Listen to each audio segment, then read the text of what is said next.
జరుగుతుంటే ఏమిటండి ఈ పిచ్చి మాటలు?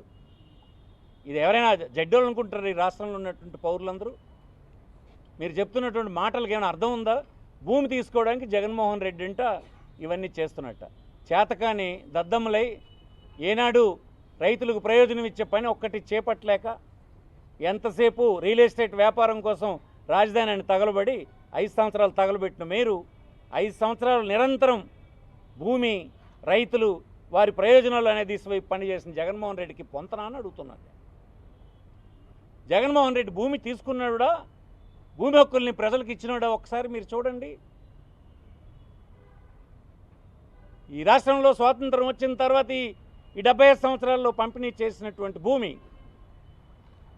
26 లక్షలుంటే ఆ భూమిని సర్వహక్కులు భూమి ఇచ్చినటువంటి నిరుపేదలకు ఇవ్వాలని చట్టాన్ని సవరణ చేసి ఆ ఇచ్చే కార్యక్రమాన్ని చేపట్టినటువంటి జగన్మోహన్ రెడ్డి పేదలకు భూమి హక్కులన్నీ ఇచ్చేస్తే జగన్మోహన్ రెడ్డి భూమి తీసుకున్నట్లాగా నీకు కనిపిస్తున్నాడా?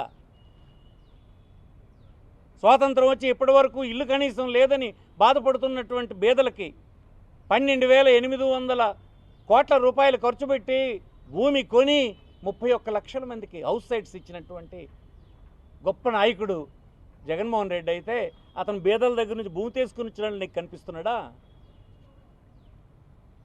బ్రిటిషర్స్ సర్వే చేసినప్పుడు చుక్కల భూములను నిలిచిపెట్టినటువంటి అయోమయంగా ఉన్నటువంటి 3 లక్షల ఎకరాల భూమి చట్టాన్ని సవరణ చేసి డాటెడ్ ల్యాండ్స్ అన్నిన్ను ఆ సాగులో ఉన్నటువంటి రైతులకు ఇచ్చేటువంటి చట్టాన్ని తెచ్చి ఇచ్చే కార్యక్రమం ఈ 5 సంవత్సరాల్లో జరిపించినటువంటి జగన్మోహన్ రెడ్డి నీకు భూములు తీసుకున్నట్లా కనిపిస్తున్నాడా? అబద్ధాల కోర్లు మీరు ఎంత అన్యాయంగా మాట్లాడుతున్నారో, ఎంత తెలివి తక్కువ మాట్లాడుతున్నారో నవ్వుకుంటున్నారు మీ తాలూకు చర్యలకి. అంటే ఏమీ చేయడానికి లేక, ఏది విమర్శించడానికి లేక ఇలాంటి అబద్ధపు ప్రచారాలతో ఎన్నికలను గడిపేద్దాం అనుకుంటున్నారా? సాధ్యం కాదని మనం చేస్తున్నాం. ఈ రాష్ట్రంలో సోషల్ మీడియా ఉంది, మీ దగ్గర ఛానల్స్ 4 ఉండొచ్చు, కానీ లక్షలాది కోట్లాది ఛానల్స్ ప్రజల చేతుల్లో ఉన్నాయని ఈ సందర్భం మనం చేస్తున్నాం. ఏ సీనియర్ అడ్వకేట్ నేను అడగమనండి, చట్టం మేము తెచ్చిందా, బీజేపీ ప్రభుత్వం సజెస్ట్ చేసిందా? చట్టం మేము అమలు చేస్తున్నామా ఈ రాష్ట్రంలో? లేదని మీకు 10 సార్లు చెప్పలేదా?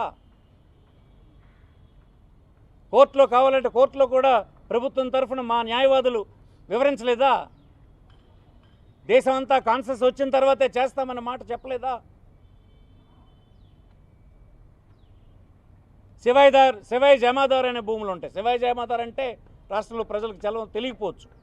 తన ఆధీనంలో ఉండి ప్రభుత్వ భూమి అనేక దశాబ్దాలుగా పండించుకుంటున్నా ఏ హక్కులు లేకపోతే ఇప్పుడు దగ్గర 2 లక్షల ఎకరాల భూమికి పట్టాలు ఇచ్చే పని చేశాం. జగన్మోహన్ రెడ్డి మీకు భూములు తీసుకున్నట్లా కనిపిస్తున్నాడా? అసలు మీ భావజాలానికి వైఎస్ఆర్ కాంగ్రెస్ పార్టీ భావజాలానికి చాలా తేడా ఉందని మనం చేస్తున్నాం. మీరేనాడు ఒక పేదవాడికి, ఒక రైతుకి ప్రయోజనం అయ్యే పని ఎప్పుడైనా నువ్వు చేసావా? వాళ్ళందరి మీద వ్యాపారం చేయాలని మీరు చూశారు. వాళ్ళ భూములు తీసుకొని రాజధానిని ఒక వ్యాపార కేంద్రంగా, రియల్ ఎస్టేట్ వ్యాపారంగా చేయాలని మీరు ప్రయత్నం చేశారు. మీకు జగన్మోహన్ రెడ్డికి లెక్క అని అడుగుతున్నాను. నువ్వు వ్యాపారం చేయాలని చూస్తే దాంట్లోనే 5 లక్షల మంది నిరుపేదలకు ఇళ్ల స్థలాలు ఇచ్చినటువంటి వాడు భూములు తీసుకున్నవాడు అవుతాడా? మీ ఆలోచనలు, మీ ఆరోపణలకు ఏమైనా అర్థం ఉందా అని అడుగుతున్నాను నేను. ఎప్పటికైనా విజ్ఞులైనటువంటి వాళ్ళు సమాజాన్ని తప్పుతో పట్టించడం అనేది నేరమని ఈ సందర్భం మనం చేస్తున్నాం. ఈ రాష్ట్ర ప్రభుత్వం టైటిలింగ్ యాక్ట్ని అమలు చేయదు. దేశంలో కన్సెస్ వచ్చినప్పుడే దేశంతో సహా మేము చేయాలా లేదన్నది ఆలోచన చేస్తాం. కార్డు 2.0 సాఫ్ట్వేర్ 135 డాక్యుమెంట్స్ జనరేషన్ మాడ్యూల్ని ఒకటి అమలు చేయడానికి ఒక టెస్టింగ్ మెమోని commissioner of inspector general stamps and registration department వాళ్ళు ఒకటి విడుదల చేశారు. దీన్ని చూసినటువంటి కొంతమంది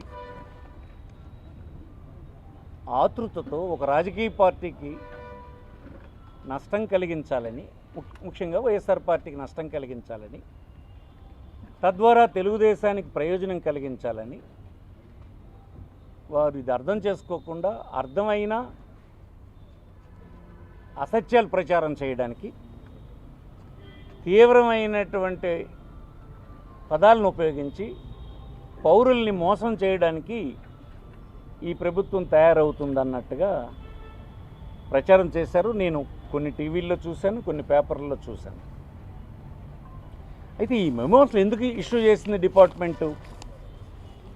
ఈ కార్డ్ అనేటువంటి ప్రాజెక్టు సాఫ్ట్వేర్ బేసికల్ ఇది ఆన్లైన్లో document registration, online slot booking, ఎక్కడి నుంచి ఎక్కడైనా రిజిస్ట్రేషన్ చేసుకునేటువంటి అవకాశం కలిగించేది. ఆటోమ్యుటేషన్ సర్టిఫికేట్ అండ్ ఈసీ జారీ చేయడం, stock holding integration, ఈస్టామ్ software ping వంటి అంశాలకు సంబంధించిన ప్రైమ్ కార్డ్ సాఫ్ట్ మాడ్యూల్ ఇది. అంటే ఒక చోట నుంచి ఒక చోట రిజిస్ట్రేషన్ చేసుకోవడానికి ఉపయోగపడే సాఫ్ట్వేరు, డాక్యుమెంట్లని రిజిస్ట్రేషన్ ఆన్లైన్లో రిజిస్టర్ చేయడానికి, ఆన్లైన్ స్లాట్ బుక్ చేయడానికి, ఆటోమ్యుటేషన్ అంటే ఇంతకుముందు తహసీల్దారు వద్దే మనం మ్యుటేషన్ చేసుకోవడానికి వెళ్ళేవాళ్ళం. ఇప్పుడు అలా ఉండదు. భూమి రిజిస్ట్రేషన్ అయిన వెంటనే ఆన్లైన్లో ఆటోమేటిక్గా మ్యుటేషన్ అయిపోతుంది, రెవెన్యూ రికార్డులో అది రిఫ్లెక్ట్ అయిపోతుంది. ఇది పౌరులకి ప్రయోజనకరమైనటువంటి సాఫ్ట్వేర్ ఇది.